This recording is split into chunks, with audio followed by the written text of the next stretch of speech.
how have you seen IOSH grow and develop over the course of your illustrious career? I wouldn't say it's that illustrious, but it's grown amazingly when you look at occupational safety and health, because when I first started work in the 60s, believe it or not the 1860s, 1960s,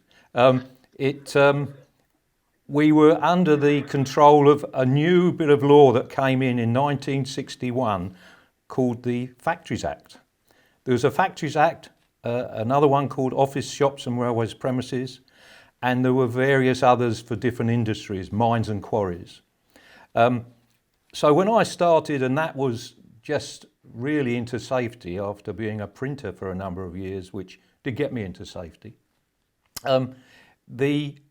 the push mainly was from trade unions. Of course, we had people called factory inspectors then, but they covered various elements, and it was very much a prescriptive area of law.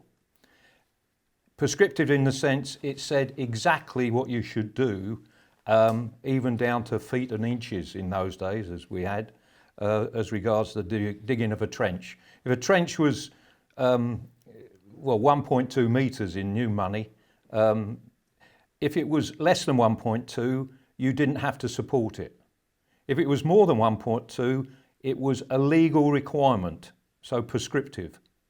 There was no risk assessment as such, so you followed this prescriptive law. And the great change in that was when the Health and Safety Work Act came in. 1974 Act came in 75. And that changed things from being prescriptive to more risk-based. You will do such things as far as is reasonably practicable. And so that's where it carried on. And from there, of course, we have had other regulations, but they're all based on that far as reasonably practicable, which has moved things greatly. The standards, of course, have improved somewhat because of that. Again, instead of it being a situation where we were ruled by enforcers, the whole system now is by agreement, and it's moved up to the boardroom as well. Because of the 74 Act, the onus on directors, and that focused a lot of minds, because directors being corporable far more focuses the change. I'm curious, what was that transition like? Was it challenging? Was there a lot of people that kind of kicked up, or? In construction, which is my forte, if you were a company with more than 20 employees, you had to have a safety person, which is interesting. Yeah. And that's how I got into it, because a construction firm were advertising for a safety advisor back in those early 70s, because they hadn't got one. They wanted to move, and because they'd gone over 20 employees. So again, it was prescriptive. When the Health and Safety Work Act came in, that did move the shift to people wanting more advice, because what should we do? And I think that was a panacea for IOSH and other safety organisations to bring the profession forward to say, well, if you're a company, you need advice that's going to keep you out of trouble, but also change your approach, your culture to safety. So you, in your, to put it in Liam's words, illustrious career, you've been all around the world. What have you noticed about the different ways that different countries kind of manage this stuff? Are there any differences? Yes, I think emerging countries, or what we call them emerging, have probably been there for centuries and centuries, but emerging into the industrial world or the technological world, they are opening up, and primarily you see that if they want to get into markets, they need to prove their safety criteria as well, their acumen on safety. So they will do their best in that respect. But so it's to gain recognition. We want to sit at the table, and therefore we've got to have good conditions for our workers. But as we know, there are many places where that still doesn't exist. You would say if big conglomerates go in there, they will bring their standards, but the slight problem you have is how many of those standards exist once they move out. And I expect there, Jason, you find quite often they will come into your area and yeah, it will all be good, but then they walk away and things fall back to how they were. So that is of concern, isn't it? Did you find across the world that countries have kind of different philosophies on how to approach safety? Like one country preferred a more prescriptive approach, whereas one country preferred maybe a more culture-based approach and so on?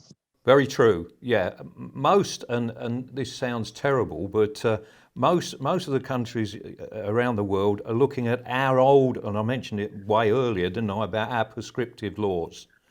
And they initially adopted those prescriptive laws. So that was fine to a degree, but if you were outside that area, of course, it wouldn't apply to you.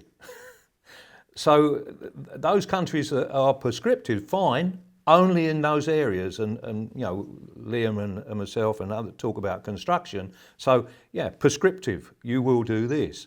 But when it goes outside that, they're not sure what to do.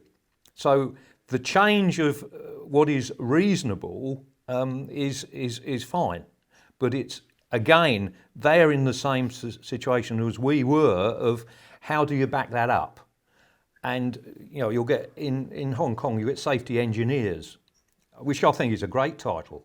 But equally, they have to be engineers first. So it's an add-on. So they've got the acumen first, and then they put safety in with it. So they've got that backing. In the day, to be a factory inspector for construction, you had to be a civil engineer to start with. Interesting. If you were in mines and quarries, and you were a mines and quarries inspector where I started off properly, you were an engineer to start with. Are there any universal truths in IOSH? I mean, is there anything that you were originally taught that's still just applicable today? I've been taught a lot and forgotten a lot, but I think to me the whole business of us, but anybody that does anything is passion. Are you passionate about what you do? And people understand that. They can see it. If you're passionate about the safety and health of others and you want to get that message through, then people will see it, and you've got to be that way. But the big one, which is, well, I suppose, easier now than it was, is communication of that passion. We're doing it now, we're communicating, but I think, Liam, we spoke earlier about the face-to-face, the expression, the way people move, how you deal with people. I'm a big hands man when I'm talking, hands jazz, as you call it. But it's how we do that, how we explain, and communication is key. Getting the right message with the passion behind it. Does that help? I think is it's understanding. It's understanding the why, and there's lots of books been written about why, but it's the why we're doing it. If you understand why you're doing it, you've got to really get across to people the why they should be doing it as well. So, yeah, passion and good communication helps a lot. Communication is something we're never taught either. I've always said that. We go on a safety course and no one ever says, there's never a part of that qualification that says, right, this is the most important bit, communication, and here's how to do it. Well, I was saying earlier, I do a lot of work on control of contractors, and when I'm talking to clients, it's about communication. It's about how. It's not a them and us, it's the we, how we deal with it. And to me, I love talking about communication. Mind you, I love talking, full stop. So, but it's about it's about that, you know. And I think it leads on to, there was another question about what's the most single thing I've learned. Was that a question coming up? Yeah, that's the next one Yeah. actually. What's the single most important thing you've learned? Yeah, but that links, because it links to me, respect. You've got to respect people, all the way down the line. Whoever, wherever, you give that respect, and it should be a given. I think we'd all agree that. You start off with respect, but you've got to continue with that. And put yourself in their position as well. You know, understand why they're doing things in a certain way. Understand their philosophy, their culture. If you don't understand their culture, you've got no chance. So you respect whatever culture it is, whether it's a belief or just a culture of how they do things. But respect that. And as I said earlier, you know, this is how you do it. How could we improve it? And it's the we of how we can improve it, not how you can improve it. If you were starting your career now, which areas would most interest you? I suppose I've been the luckiest man around, because the area that would still interest me is construction. People interest me, so the people in it, but also that element where you literally start sometimes with nothing, a green field, which is getting rarer, but you'll start with a green field, and even before that green field, you're looking at what you in design are trying to create. We've got CDM, as you know, Construction Design and Management Regs, grossly underrated in what it can bring. Right from the concept stage, you can start looking at what are we proposing to build here? How will that affect all elements as regards not only the builders, but the maintainers, the users, in regards to the safety and longevity of that build. A fantastic area. I've been privileged to work on projects where, yeah, literally there was just a green field, and now there's something that's going to be there perhaps for generations. And that is so exciting. So I would still go for the construction industry. I'm sorry for others, but that's my area. But it affects everybody, because if you're building a warehouse, is that warehouse fit for purpose at the end? So you're still engaged with the end user there, even from the beginning right to the end, and the use and maintenance of that piece of kit. What's been the most enjoyable or rewarding parts of your career as you've moved through the industry? Well, the most rewarding was to be elected as president of our institution by my peers. I mean, that was the icing on the cake, and always will be, because you know, for people to put their trust in you to be the mouthpiece, if you like, of the organisation is terrific. What has been the greatest achievements of the OSH profession, looking at your long career? I think the greatest achievement is the change from what I call preventers to enablers. I started off by saying, you know, we had people like safety officers. Now, officers, straight away, if you say someone is an officer, it's someone in charge. Now, we're more advisors, managers, and I think in the past it's been people say you can't do that, you know, you're not allowed to do that. Whereas the whole philosophy for me and many professionals now would say, look, can we do it a way that's safer, and let's work it out. So enable people to do whatever they're trying to do, but do it in a safer, healthier manner. What's been your greatest success over the years, and is there anything that across the years that you might have done differently with a bit of hindsight? Yeah, there's been a few successes. A lot of successes you'll never know about because people weren't hurt. Yeah, does that make sense? You'll never know how many you've stopped from being harmed or killed. You'll never know that. I Because actually they were. asked one of my first managers from when my first health and safety job how he survived a long career with never knowing if he'd done a good job. No, you don't. When you do a good job by nobody ever saying or doing, or nothing happens. And I was like, surely that's just horrible. Yeah. Which was really interesting you say that. No, you're right. You'll never know that. There's been some good stuff. One that I suppose, like yourselves, when you and some of you aren't just starting in the career, you've been in it a while, but early days when I was on Opencast, our concern, particularly in the industry, and it was quite a big industry as such then, we were killing at least 4 people a year on what they called the tip. And these 4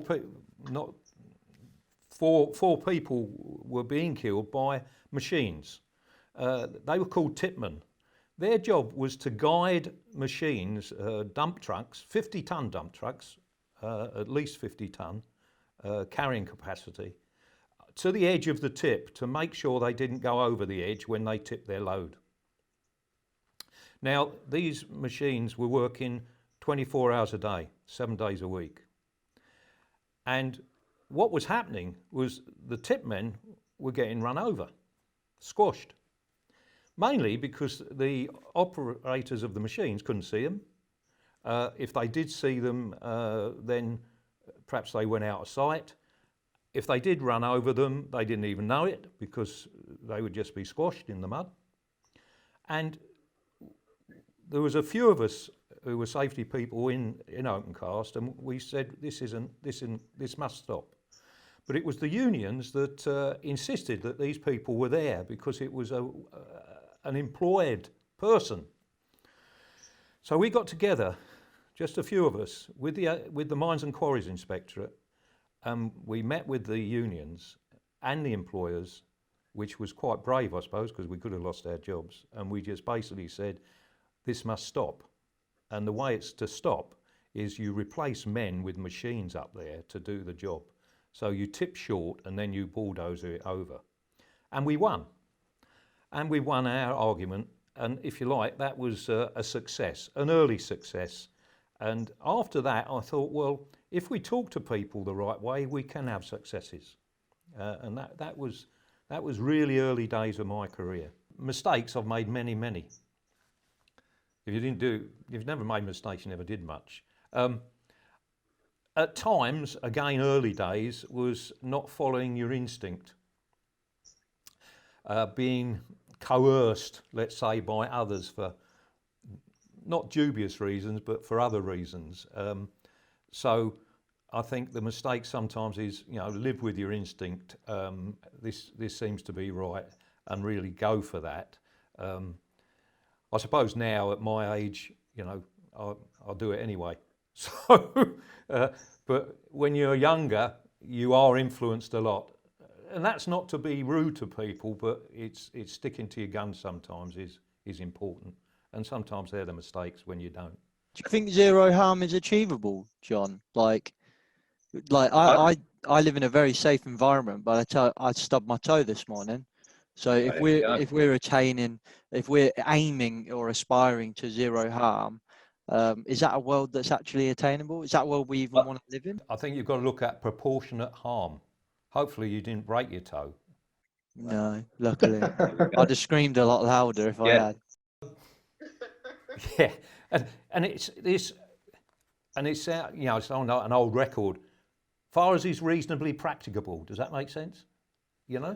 So zero harm, I can live with a bit better than zero accident. Less harm perhaps is even better, but the tag wouldn't sound as good when you just said less harm. Does that make sense? So the tag to say zero is quite good, but harm will occur, but it's how much harm. And I suppose as we go through life, we will have things harm us, but it's how bad. And was it preventable?